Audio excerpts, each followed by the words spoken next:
Ini adalah laptop yang super kencang dengan harga yang super terjangkau. Ya, prosesornya pakai AMD Ryzen 6800H yang biasa ada di laptop gaming itu. Ini yang H ya.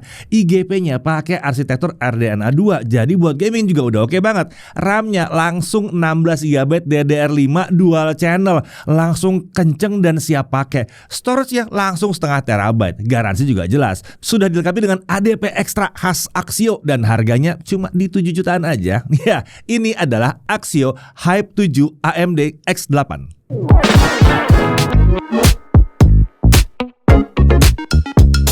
Nah oke, kalau ada yang ingat, kita tuh sebelumnya sudah pernah nge-review adiknya lah dari laptop yang satu ini. Kalau yang dulu tuh pakai prosesor Ryzen 5 6600H, yang ini lebih kenceng. Ini pakai Ryzen 7 6800H. Sebenarnya dari luar ini kelihatannya semuanya sama persis ya. Bedanya cuma ada di prosesor dan integrated graphics-nya yang udah pasti lebih kencang. Nah, kalau penasaran, sabar. Kita mulai dulu dari spesifikasi utamanya. Untuk prosesor dia pakai AMD Ryzen 7 6800H, codename-nya Rembrandt ya. Arsitekturnya Zen 3 Plus, bukan Zen 3 biasa ya. Litografi TSMC 6 nanometer FinFET.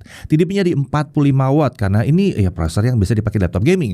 Dia punya 8 core 16 thread. Nah, loh laptop 7 jutaan bisa dapat prosesor gaming 45 watt 8 core 16 thread. Luar biasa nggak tuh? Turbo frekuensinya up to 4,5 GHz dan kapasitas L3 cache-nya ada di 16 MB. Integrated graphics-nya pakai AMD Radeon 680M. Ini arsitekturnya adalah RDNA 2. Jadi udah cukup kencang nih ya. Dia punya 12 compute unit dengan total 768 shader unit. Kapasitas VRAM-nya ada di 2 GB yang diambil dari kapasitas RAM laptopnya. Nah untuk laptopnya sendiri itu RAM-nya ada di 16 GB DDR5 4800 dual channel ya. Langsung dual channel, langsung DDR5, langsung siap pakai. Tapi kalau mau di-upgrade lagi gimana? Masih bisa. Karena yang satu ini pakai 2 keping SODIMM. Kapasitas RAM yang terbaca di Windows itu ada di kisaran 14 GB karena 2 GB-nya dipakai untuk VRAM ya. Nah untuk storage-nya setengah terabyte SSD M.2 NVMe PCIe. Slotnya udah support SSD PCIe Gen 4. Jadi kalau butuh upgrade yang lebih kencang bisa juga. Nah, kalau mau upgrade tanpa ganti SSD juga bisa loh ya, karena yang satu ini masih punya 1 slot SSD tambahan. Untuk konektivitas wirelessnya atau Wi-Fi-nya itu menggunakan modul MediaTek MT7921. Ini udah support Wi-Fi 6 dan Bluetooth versi 5.2. Untuk baterai kapasitasnya ada di 58 Wh. OS pakai Windows 11. Untuk body form factor-nya itu clamshell atau laptop klasik ya. Materialnya ini aluminium. Untuk warna ini grey ya. Untuk desain, nah ini desainnya khas laptop Axio seri Hype ya. Minimalis dan elegan, terasa seperti sebuah laptop kelas profesional. Dan seperti biasa, logo Axio terlihat di pojok atas laptop dan ini logonya juga minimalis. Untuk dimensi panjangnya 31,1 cm, lebar 21,7 cm dengan ketebalan di 1,73 cm. Bobot laptopnya aja di 1,37 kg dan chargernya ada di 300 gram. Laptop ini pakai charger dengan konektor USB Type-C ya. Jadi kalau misalnya kalian mau ganti dengan yang charger GAN yang lebih ringan itu bisa banget ya. Nah, jadi kalau laptopnya dibawa bersama dengan charger bawaan itu total bobotnya jadi 1,67 kg.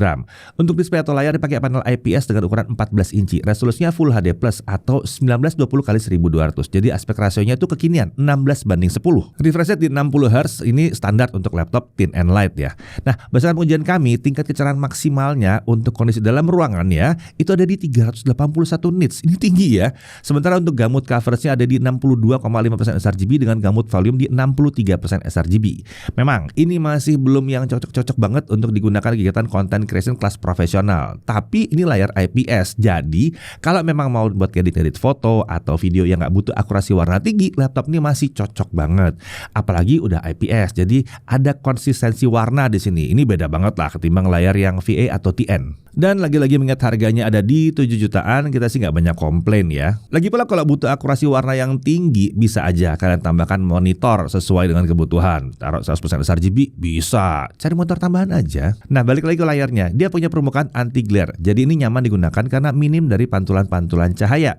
Engsel layarnya bahkan bisa dibuka hingga 180 derajat. Jadi ini minim resiko rusak akibat kedorong nggak sengaja ya. Nah, engsel seperti ini juga membuat kita bisa dengan mudah menampilkan isi layar ke lawan bicara yang ada di depan kita ya, di atas meja gitu, di depan langsung dibuka gitu aja bisa. Ini udah mirip seperti laptop bisnis kelas profesional. Untuk bingkainya juga tergolong lumayan tipis di sisi kanan dan kiri, ada di 5 mm ya. Untuk bingkai atas memang agak tebal karena ada webcam ya di bagian situ. Bicara soal webcam. Nah, untuk kameranya yang satu ini punya resolusi 2 megapiksel dan sudah mendukung perekaman video hingga 1080p 1080p 30 fps. Kekinian banget ya. Menariknya, dia juga sudah punya shutter fisik. Jadi ini akan meningkatkan privasi dan keamanan penggunanya juga.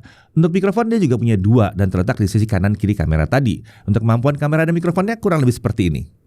Ya, kali ini kita ada di luar dan mengunci mikrofon dari laptop Axio Hype 7 AMD X8. Untuk mikrofonnya sendiri ini memang sayangnya belum ada fitur noise cancelling ya. Jadi memang walaupun suara saya terdengar cukup jelas, suara kendaraan bising yang ada di belakang saya ini masih dikit-dikit masuk lah, tapi udah cukup oke sebenarnya. Sekarang kita cek kamera dari laptop Axio Hype 7 AMD X8. Untuk kamera sendiri ini bisa dibilang punya kualitas yang cukup bagus ya. Apalagi karena resolusinya 1080p yang biasanya kalau di harga segini itu kamera 720p kita masih maafkan. Jadi jelas kualitas gambarnya lebih bagus, lebih terlihat jernih dibandingkan laptop lain yang kameranya masih resolusi 720p. Jadi kalau misalnya mau dipakai buat meeting-meeting ini udah oke lah. Oke, untuk audionya, laptop ini menggunakan speaker stereo yang terletak di samping kanan kiri dan mengarah ke alas laptop. Untuk kualitas suaranya saya cenderung flat ya, di sini agak kurang lantang aja di telinga kami ya. Tapi sekali lagi, mengingat harganya di 7 jutaan, ya sudahlah, nggak masalah. Lagian kalau mau dapat suara yang lebih oke, kita masih bisa nambahin headset atau speaker tambahan. Oke, untuk konektor di kiri ada dua USB 3.2 Gen 1 Type-C yang full function yang sudah mendukung power delivery dan display output. Ya, ini bisa nyambung ke monitor jadi ya.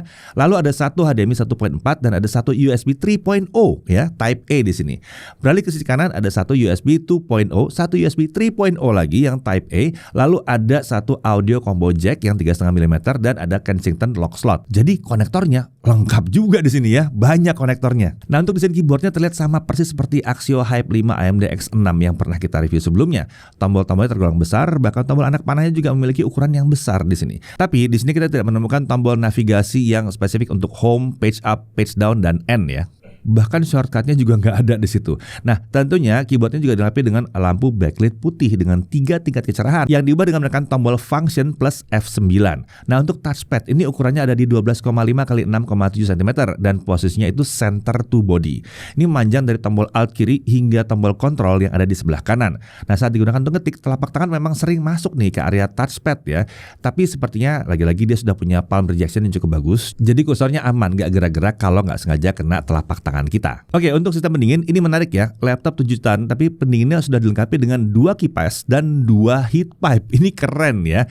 Intake itu dari bawah dengan ventilasi pembuangan udara ke arah layar. Oke, sekarang kita langsung aja masuk ke aspek performanya. Kita akan mau lihat ya apa efek dari cooling system yang baik tadi itu terlihat di performanya juga. Oke, kita lihat dulu dari konsistensi performanya di Cinebench R23 stabilitas selama 30 menit. Untuk skor maksimal dia bisa mencapai 12.474 poin. Menariknya, skor maksimal ini bukan terjadi di awal tapi di pertengahan run.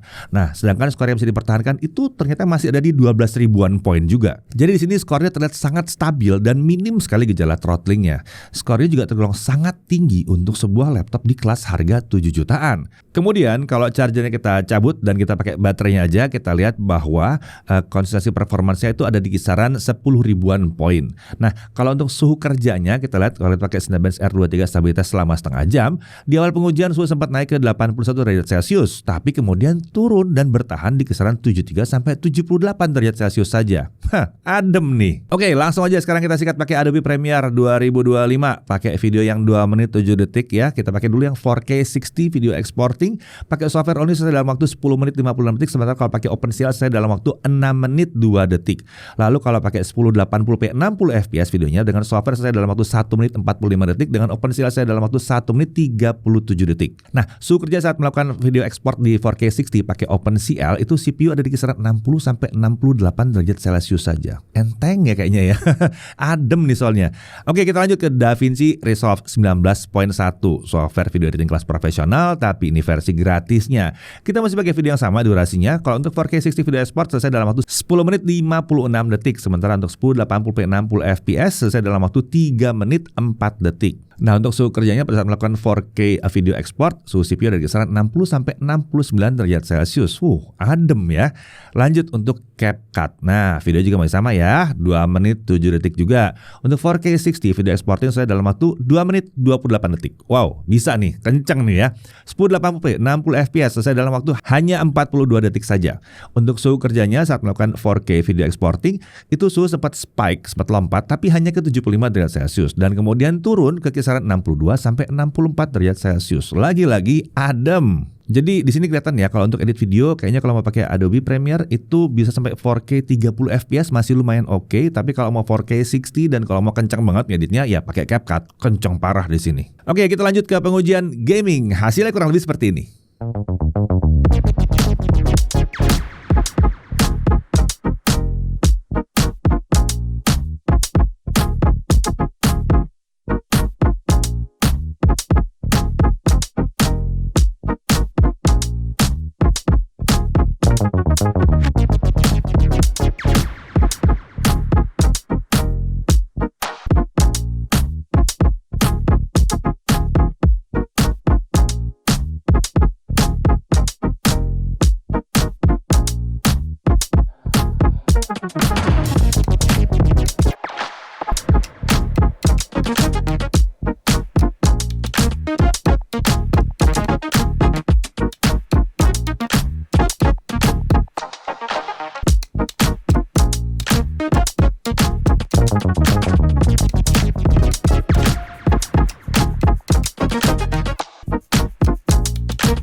Nah, di game yang terakhir ini ya, di GTA 5 selama 30 menit kita lihat bahwa suhu itu ada di kisaran 65 sampai 70 derajat Celcius. Masih sangat aman ya untuk suhu prosesornya.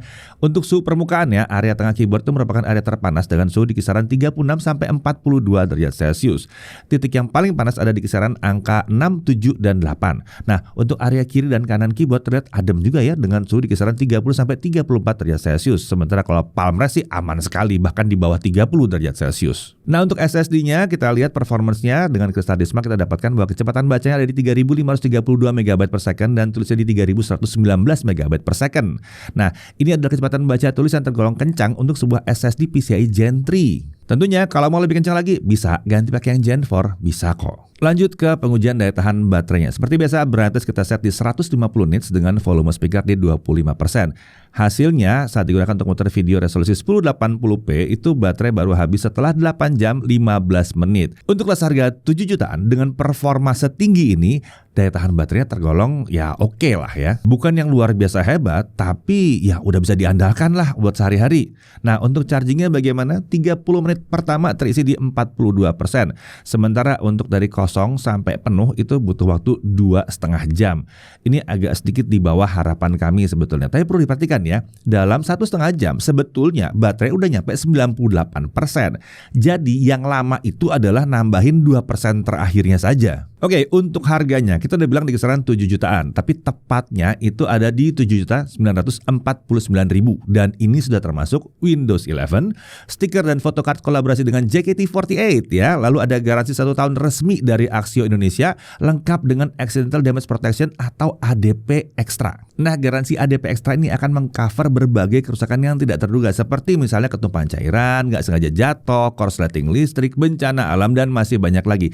Dan Menariknya, selain kerusakan, yang satu ini juga akan mengcover kerugian akibat tindak kejahatan seperti pencurian bahkan. Di sini Axio juga menjanjikan bahwa proses klaim ADP-nya akan mudah dan dapat dilakukan di 184 service center yang tersebar di seluruh Indonesia. Nah, Axio juga punya layanan same day service ya, jadi perbaikannya juga bisa cepat di sini. Dan kalau lebih dari 6 jam perbaikannya, Axio akan memberikan pinjaman laptop pengganti selama laptop kalian sedang diservis. Dan Axio juga menjamin ketersediaan spare part dari laptopnya di seluruh Indonesia. Menarik sekali. Oke, kita langsung masuk ke dalam hal yang perlu diperhatikan. Pertama, speakernya ini terasa agak kurang ya di telinga kami ya. Saran kami kalau mau menikmati musik gitu atau mau nonton film dengan yang satu ini bisa pakai headset atau mungkin speaker tambahan. Kemudian, dia belum dapat bundle Microsoft Office ya. Sebagai gantinya, sudah diinstal LibreOffice saat pertama kali kita nyalakan sebetulnya. Dan kalau kalian mau pakai Microsoft Office, bisa juga. Atau Microsoft 365, bisa juga kok di sini. Ya, dari sisi menariknya kita bisa lihat bahwa harganya sangat menarik, apalagi kalau kita melihat performanya. Yang satu ini kenceng banget, bahkan super kenceng untuk harga 7 jutaan. Akan susah nyari lawannya di kelas harga segini. Prosesornya udah pakai kelas laptop gaming, pakai Ryzen 7 6800H yang punya 8 core 16 thread. Mau dipakai gaming tipis-tipis bisa karena IGP-nya juga udah cukup kencang. Bahkan beberapa game AAA keluaran lama itu bisa dimainkan dengan lancar di sini. Mau dipakai video editing juga lumayan kencang di sini ya. Multitasking jelas nyaman banget. Dan meskipun harganya terjangkau dan performanya super kencang, suhu kerja CPU-nya tergolong rendah dan aman di sini. Suhu permukaannya juga saat kita main game bahkan masih terjaga di level yang nyaman. RAM-nya juga langsung 16 GB, langsung siap pakai 2 channel DDR5. Dan yang paling penting kalau kurang masih bisa di-upgrade yang satu ini. Storage juga kalau misalnya kurang bisa di-upgrade juga tanpa ganti storage bawaannya yang udah gede di setengah terabyte itu. Kemudian walaupun layarnya belum 100% sRGB, tapi ini pakai panel IPS translucent Full HD yang tergolong bagus. Kita juga agak kaget bahwa ternyata dia nggak nyampe 100% sRGB. Karena kalau dilihat sekilas bagus banget tampilannya. Lalu material bodinya ini juga membuat dia terasa sebagai sebuah laptop yang premium ya. Konektor juga lengkap dan melimpah di sini. Punya 2 USB Type-C dengan fungsi yang penuh. Jadi bisa buat nyolok ke monitor dua-duanya. Keyboardnya juga tergolong nyaman dan udah dilengkapi dengan backlit juga. Kemudian dia punya kolaborasi dengan JKT48. Kalau memang kalian fans JKT48 tentunya ini akan menarik ya. Lalu ada garansi akibat kelalaian pengguna selama 1 tahun ya. Bahkan garansi kecurian pula itu ya sebetulnya. Nah, oke, laptop ini cocoknya buat siapa sih sebenarnya? Menurut kami sih sepertinya laptop ini bakal cocok buat siapa saja yang lagi nyari laptop baru dengan budget maksimum di 8 juta pas, nggak bisa lebih ya. Karena laptop ini bisa buat apa saja sebetulnya. Mau main game juga masih bisa di sini. Dipakai buat video editing juga masih lancar, bahkan bisa editing 4K dengan lancar pakai CapCut ya. Mau dipakai buat kegiatan belajar mengajar untuk pelajar, guru, mahasiswa cocok banget di sini. Buat kerja kantoran, buat ngetik-ngetik, ngolah data di Excel, bikin PPT, presentasi, ini cocok banget. Nggak ada masalah buat multitasking soalnya. Desainnya juga minimalis, tetap kelihatan profesional juga. Mau dipakai buat programming juga bisa, asalkan memang spesifikasinya cocok dengan software yang digunakan. Jadi, kalau yang dicari adalah laptop tipis super kencang di kelas harga 7 jutaan, seperti yang satu ini sangat-sangat layak untuk dipertimbangkan, terutama karena performanya susah dicari lawannya. Saya Didi Irfan, Jakarta TV.